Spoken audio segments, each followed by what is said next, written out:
इस पूरी दुनिया में, पूरी मनुष्य जाति में हर मनुष्य एक ही अंतिम लक्ष्य खोज रहा है कि उसको परमानेंट स्थायी सुख शांति आनंद की प्राप्ति हो जाए, जहां कोई डर नहीं हो, कोई भय नहीं हो।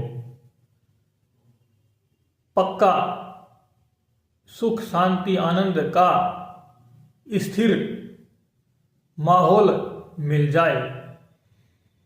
लेकिन दुनिया के सारे ही आध्यात्म में अगर उसका सार देखें तो एक ही बात मिलती है, जो आगे जाके दो बात बन जाती है। एक बात क्या है कि राग द्वेष रहित हो जाओ।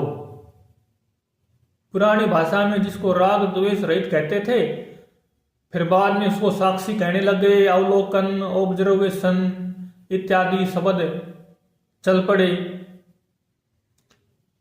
लेकिन जीवन व्यवहार में अगर राग द्वेष ये दो शब्द समझ में आ गए तो पूरा आध्यात्म समझ में आ गया। फिर उसमें अवलोकन, साक्षी, प्रेम सब कुछ उसके अंदर समाहित हो जाएगा। तो जीवन व्यवहार में राग द्वेष रहित कर्म करना है। इसी को निष्काम कर्म भी कहते हैं, इसी को स्वाधीन कर्म भी कहते हैं, इसी को ही योग कहते हैं। राग द्वेष रहित हो गए तो योग की प्राप्ति हो गई। ये तो है बाहर का जीवन। लेकिन अगर किसी के पास समय होता है ध्यान का, साधना का, प्रेम का, भक्ति का, तो एक आध घंटा, एक दो घंटे के लिए वो अपना समय ध्यान साधना में दे सकता है। ये दूसरा आयाम है। क्योंकि राग द्वेष रहित होना तो सक्रिय जीवन में हो सकता है, लेकिन निर्विकल्प अवस्था की प्राप्ति बिना ध्यान के होना संभव नहीं लगती है।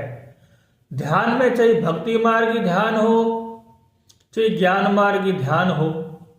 भक्ति मार्ग में क्या होता है, मन को एकाग्र और तल्लीन किया जाता है किसी नाम के सहारे, किसी रूप के सहारे। लेकिन बुद्ध, महावीर और वेदांत का जो ज्ञान मार्ग है उसमें लक्ष्य होता है स्थिरता। पहले एकाग्रता का सहारा ले सकते हैं, लेकिन अंत में पूर्ण रूप से स्थिर ही होना पड़ता है। वहीं जाके निर्विकल्प अवस्था आती है, जिसको निर्विकल्प समाधि कहते हैं, उसी को संबोधि कहते हैं, उसी को केवल ज्ञान कहते हैं, उसी को शून्य कहते हैं, अद्वैत कहते हैं, पूर्णता कहते हैं।